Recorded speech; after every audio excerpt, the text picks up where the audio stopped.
की शुरुआत पीएमसीएच की बात के साथ, जहां के चिकित्सकों, जहां के जूनियर डॉक्टर्स का व्यवहार इन दिनों सुर्खियों में बना रहा है। और डॉक्टर्स के दुर्व्यवहार की अगर बात कहें तो शायद गलत नहीं होगा। एक बार फिर इन डॉक्टरों की वजह से एक दुष्कर्म पीड़ित को बेड समय पर उपलब्ध नहीं कराया गया। हालांकि इस मामले में अफरा तफरी की स्थिति तब बन गई जब बच्ची के उपचार को लेकर कांग्रेस के कार्यकर्ता वहां पहुंच गए और पीएमसीएच प्रशासन और कांग्रेस नेताओं के बीच काफी देर तक बहस होती रही।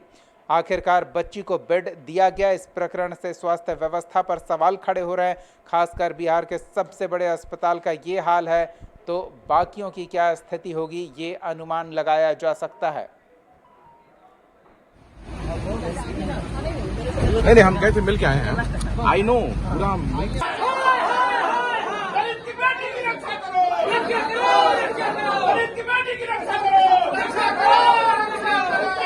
वो गलत बात है ना डॉक्टर। वो हम आपको याद दिलाने आए हैं कि भाई उसको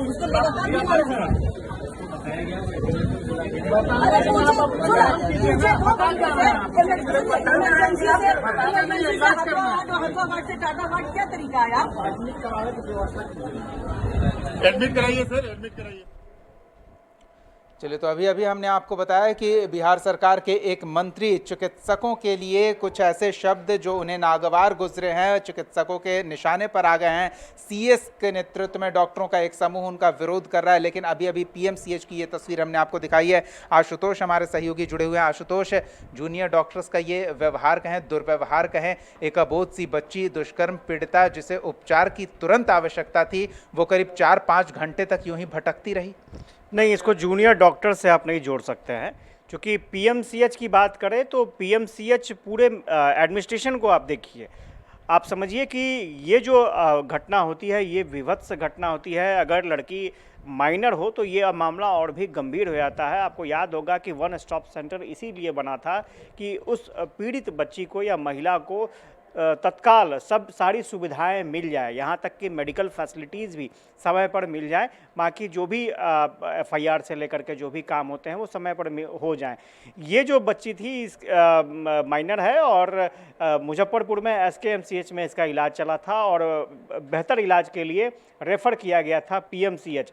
आज कांग्रेस के नेताओं ने एक प्रेस कॉन्फ्रेंस किया, अध्यक्ष ने एक प्रेस कॉन्फ्रेंस किया और बताया कि पीएमसीएच में वो बच्ची अभी भी बेड का इंतज़ार कर रही है।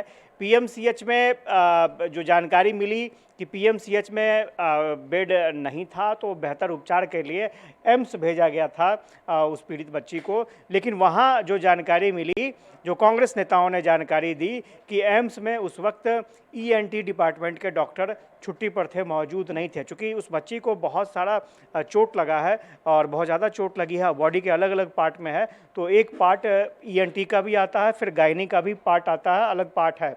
तो वहाँ पर चूँकि डॉक्टर के छुट्टी होने की वजह से वापस पीएमसीएच भेज दिया गया बच्ची को। लेकिन बच्ची को एडमिट नहीं लिया जा रहा था क्योंकि बेड की संख्या कम थी। अब हैरान करने वाली बात यह है कि जब गंभीर परिस्थिति में अगर कोई इस तरह से कोई पीड़ित बच्ची जो है, रेप विक्टिम बच्ची जो है जूझ रही हो और उसे बेड नहीं मिल रहा हो, तो अपने आप में एक बड़ा सवाल है। और 3-4 घंटे का वक्त बताया जा रहा है कि लगा एम्बुलेंस में ही जो पीड़ित बच्ची थी वो बैठी रही। बाद में कांग्रेस के प्रदेश अध्यक्ष और कांग्रेस के नेता पीएमसीएच जाते हैं और वहाँ पर एडमिनिस्ट्रेशन से जुड़े लोगों के साथ बकझक होती है और बाद में उस बच्ची को बेड मिल जाता है। तो ये एक वर्ल्ड क्लास हॉस्पिटल से क्या आप ऐसी ही उम्मीदें करेंगे? 5000 बेड का हॉस्पिटल बन रहा है, क्या इसीलिए बन रहा है? आप वर्ल्ड क्लास हॉस्पिटल बना रहे हैं, लेकिन वर्ल्ड क्लास सेवा भावना कहाँ से लाएंगे आप? तो पीएमसीएच की कहानी आज की नहीं है, आप इतिहास उलट के देख लें, वहाँ इसी तरह की परेशानी रहती है। डॉक्टर्स का कहना है बेड नहीं है, हम बेड कहाँ से उपलब्ध करा के दें, लेकिन कुछ बेड तो आपको रखने पड़ेंगे ना। कुछ बेड आपको ऐसे रखने पड़ेंगे जो इस तरह के जो विभत्स घटना के शिकार महिलाएं, बच्चियां या फिर बहुत ज़्यादा चोटिल या फिर एक्सीडेंट के शिकार लोगों को आप वहां पर ट्रीटमेंट दे सके, तो ये बेड आपको रखना पड़ेगा ना। यानी आप बिना पैरवी के, पीएमसीएच के बारे में एक आम अवधारणा है कि जब तक पैरवी नहीं होगी तब तक आपका इलाज, ट्रीटमेंट ठीक से नहीं हो पाएगा। तो सवाल यह उठना ज़रूरी है कि आप वर्ल्ड क्लास हॉस्पिटल बनाने जा रहे हैं, वर्ल्ड क्लास सेवा भावना भी लाइए और वर्ल्ड क्लास ट्रीटमेंट फैसिलिटी भी अवेलेबल कराइए कि कोई भी पीड़ित आए तो उसको इंतज़ार न करना पड़े, एम्बुलेंस में बैठ करके वो अपने इलाज के लिए वक्त नहीं गिनेगा। और सबसे बड़ी बात यह है कि जब इतना विलम्ब हो गया तो आप क्या बेहतर चिकित्सा की बात कीजिएगा। हेल्थ जो डिपार्टमेंट है या फिर जो हॉस्पिटल जाने की स्थिति में जो पेशेंट होता है, इमरजेंसी आकस्मिक सेवा इसीलिए बोलते हैं। और 4 घंटे में शरीर के किस पार्ट को क्या नुकसान होगा आप अंदाज़ा लगाइए। वो मुजफ्फरपुर से बेहतर इलाज के लिए उसको पटना लाया गया और पटना में उसकी और दुर्गति हो गई। तो आप अंदाज़ा लगाइए, एम्स गया, एम्स बच्ची को लेकर लोग गए और वहाँ पता चला कि छुट्टी पर है डॉक्टर, वहाँ इलाज नहीं हो सकता है। तो ये बहुत सारे लूप होल्स है। वर्ल्ड क्लास फैसिलिटी आप देने की कोशिश कर रहे हैं, बिल्कुल आप दीजिए, इसमें कहीं कोई दिक्कत नहीं है, लेकिन वर्ल्ड क्लास सेवा भावना भी आपको लाना होगा और वर्ल्ड क्लास ट्रीटमेंट फैसिलिटी भी आपको देनी होगी। वर्ल्ड क्लास हॉस्पिटल सिर्फ बोल देने से नहीं होगा और देखना होगा कि इस बच्चे का ट्रीटमेंट कैसे हो पाता है। आज तो कांग्रेस नेता उनके साथ खड़े थे, इसलिए बहुत कुछ हुआ, एडमिशन हो गया है, आगे देखते हैं कि उस बच्चे का ट्रीटमेंट कैसे होगा। चलिए, बहुत बहुत धन्यवाद आशुतोष। सही बात है, आप मशीन लगा सकते हैं, गिनती के लिए बेड तैयार कर सकते हैं, लेकिन उपचार तो डॉक्टर ही करेंगे और अगर उपचार करने वाले में सेवा भाव ना हो तो यही स्थिति होगी, पीड़ित परेशान होगा।